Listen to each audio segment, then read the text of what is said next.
She didn't argue, she didn't raise her voice.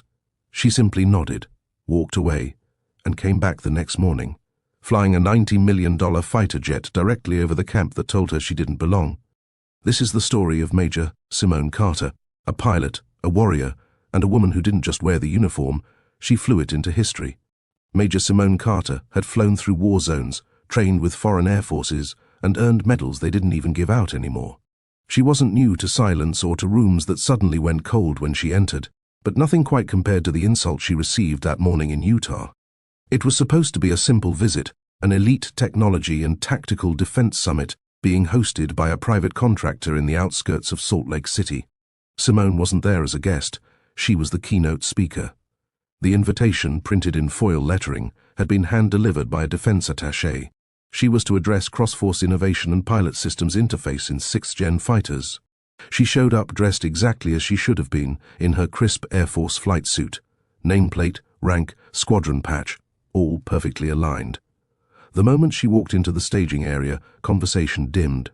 A few glances, a few smirks. Then a woman in a silver badge and headset intercepted her near the backstage entrance. "Hi, sorry, this area's restricted to scheduled speakers and approved military personnel," she said, eyes scanning Simone like she hadn't already seen the nameplate. Simone offered a firm nod. "Major Simone Carter, I'm your 10 a.m. speaker." The woman blinked, then tilted her head. "I see. I'm afraid we have a strict business casual dress code for the main tent. Could you change into something more standard?" Simone paused. She'd dealt with snide before, with doubt, with gatekeeping wrapped in silk. But this was disrespect disguised as policy. She could have argued, but instead she adjusted the patch on her sleeve and simply said, "You'll want to look up around 0900 tomorrow." Then she turned and walked away, without saying another word. Simone Carter didn't cry, not in the car, not in the hotel room, and definitely not in front of anyone at that event. That uniform they wanted her to take off wasn't just fabric. It was her second skin, stitched with every ounce of sacrifice she'd ever made. She didn't wear the flight suit for attention. She wore it because she'd earned it, because her body remembered every 4 a.m. briefing, every combat simulation, every emergency landing she'd ever made in hostile airspace. To them, it was uncomfortable. To her, it was home. Back in her suite, high above the city, Simone stood by the window, arms folded. The lights below twinkled with all the indifference the world seemed to offer women like her, accomplished but invisible. She pulled out her phone and tapped a number labeled Colonel Lefebvre, St. Dizier Base. It rang once. Then a familiar voice answered, half asleep but sharp. "Carter? You calling from stateside?" Simone didn't waste time. "I've got a favor to ask." He didn't ask why. He already knew. "You want the Rafale?" She let out a slow breath. "And full demo clearance?" There was a pause, followed by a dry laugh. "You always ask for the quiet things in loud ways, don't you?" "I need to remind some people who they're underestimating," she said calmly. "Give me 12 hours, he replied. "You'll have the bird. You're still logged in the system." As the call ended, Simone turned to her suitcase. She didn't pack much, just gloves, a checklist, and her helmet. The rest, she'd borrow from the airstrip just beyond the canyon. Tomorrow, she wouldn't need a podium. Tomorrow, she'd speak with afterburners. The next morning, before the sun had cracked the edges of the mountain skyline, Simone Carter was already dressed. Not in business casual, but in full flight gear. Her boots were scuffed from real use, her gloves worn at the seams. This wasn't costume, this was currency. As she drove toward the auxiliary military airstrip near Dugway Proving Ground, memories crowded her thoughts like ghosts in the rear view. The first time she flew a T-38 trainer. The time her instructor told her she was too composed to survive combat. The day she graduated the Air Force Academy top of her class and still had to remind a superior officer she wasn't the admin assistant. Her father used to say, "You're going to be too much for people who expect too little," that had stuck. She'd always been the only one. The only black woman in her flight team, the only one to master both rotary and fixed-wing aircraft, the only US pilot invited to train in Dassault Aviation's elite Rafale exchange in France. That's where she'd learned finesse. The Rafale wasn't like American jets. It didn't just respond, it anticipated. It was sleek, nimble, unforgiving if you disrespected its rhythm. But when flown with precision, it felt like poetry in motion. Inside the hangar, the Rafale waited, silent, lethal, beautiful. A lone mechanic gave her a nod and opened the gate. Everything's fueled and green lit. She's yours, Major. Simone placed one gloved hand on the jet's nose cone. Let's remind them who we are. She moved through the pre-flight like it was muscle memory. No nerves, no hesitation, just discipline in motion. Today wouldn't be about talking. It would be about flying so loud, even silence would listen. By 6:45 a.m., Simone was strapped into the cockpit of the Rafale. The sun was barely up, casting long gold streaks over the tarmac. She adjusted her helmet, her oxygen mask resting at her chin, and flipped the first sequence of switches. The digital panels lit up like a quiet storm. Inside the tower, the control officer's voice came through. Sierra 29er, you're clear for taxi. Runway 31 in use. Confirmed flight path? Simone keyed her mic calmly. Sierra 29er. Confirmed. Demonstration over Grid 6A, coordinated with civil traffic. Eyes up. This wasn't a combat run. It was technically just a scheduled airframe display approved for the summit's public viewing block. But she'd made sure no one knew she would be the one flying it, especially not the conference organizers. As the Rafale rolled out onto the hot concrete, a dust devil spun nearby like the desert itself, was aware of what was about to happen. Simone felt it in her bones. This wasn't just a stunt. It was a reclamation. She wasn't just going to fly over that camp, she was going to rewrite what they thought a woman like her looked like in command. She checked her HUD. Speed, attitude, altitude, external temperatures, all perfect. As she nudged the throttle forward, the engine's growl turned into a clean, rising scream. It wasn't rage, it was precision, controlled, purposeful.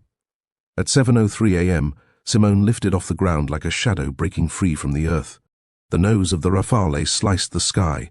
She banked west, then curved into a high sweep north of the summit site. Below, the defense camp was just beginning to stir.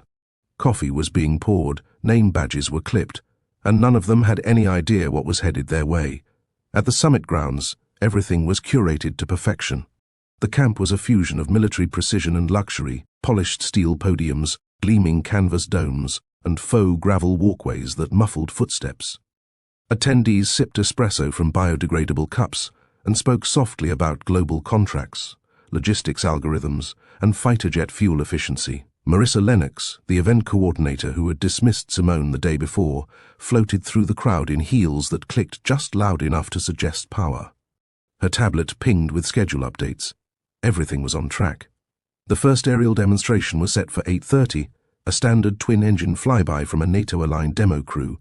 The real show, however, wasn't expected until late morning. No one noticed the silence building in the background. The wind had calmed. The desert air hung heavy. The sky was a clear canvas.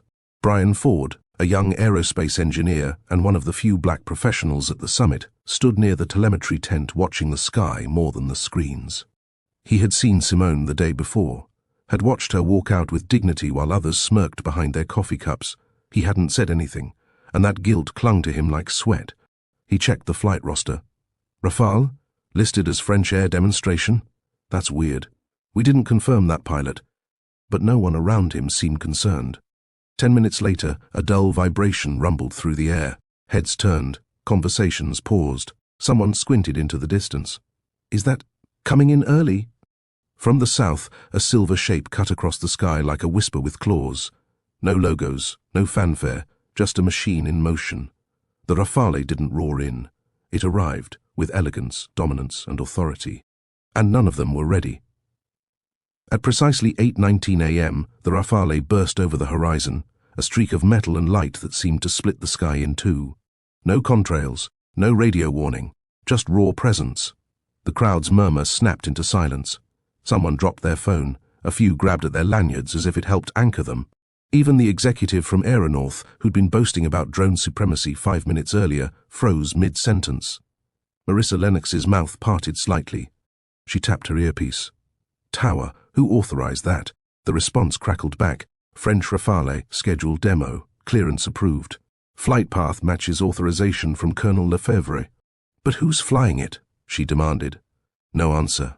The Rafale banked hard to the left, its wings catching the sunlight at an angle so sharp the entire camp seemed to shimmer.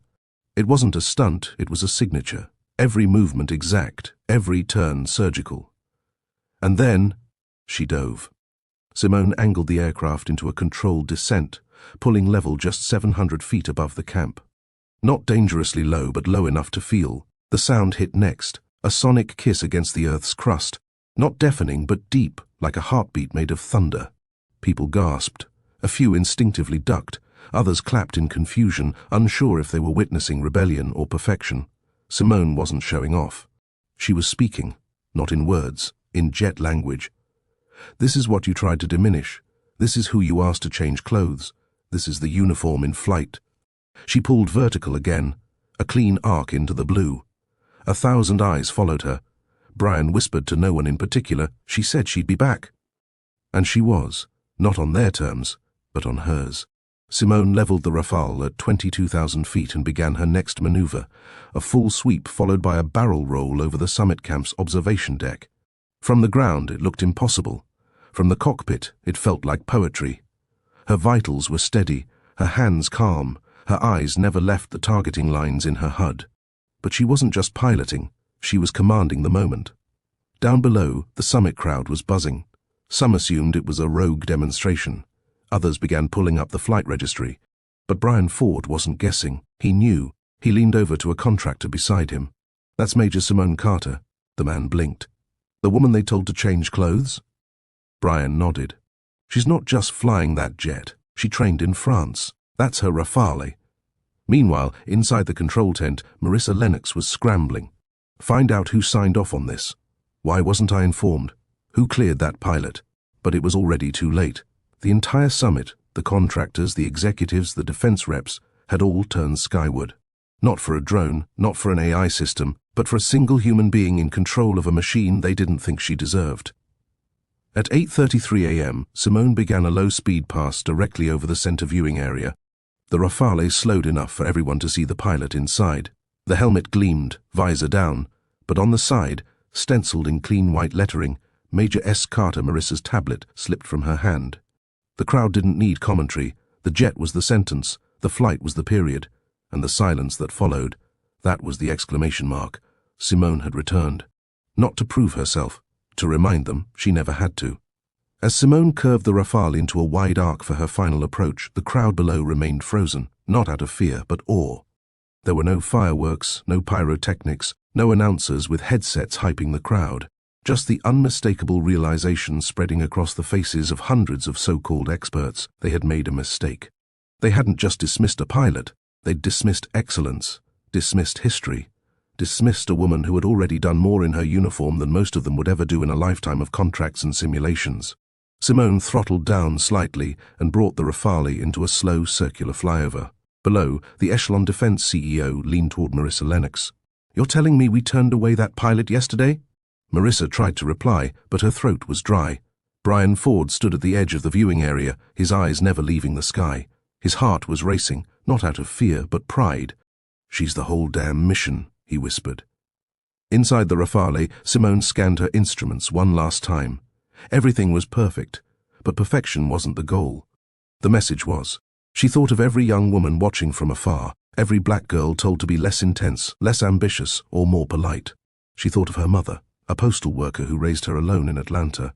Of the teacher who said, "Air Force Academy isn't for girls like you."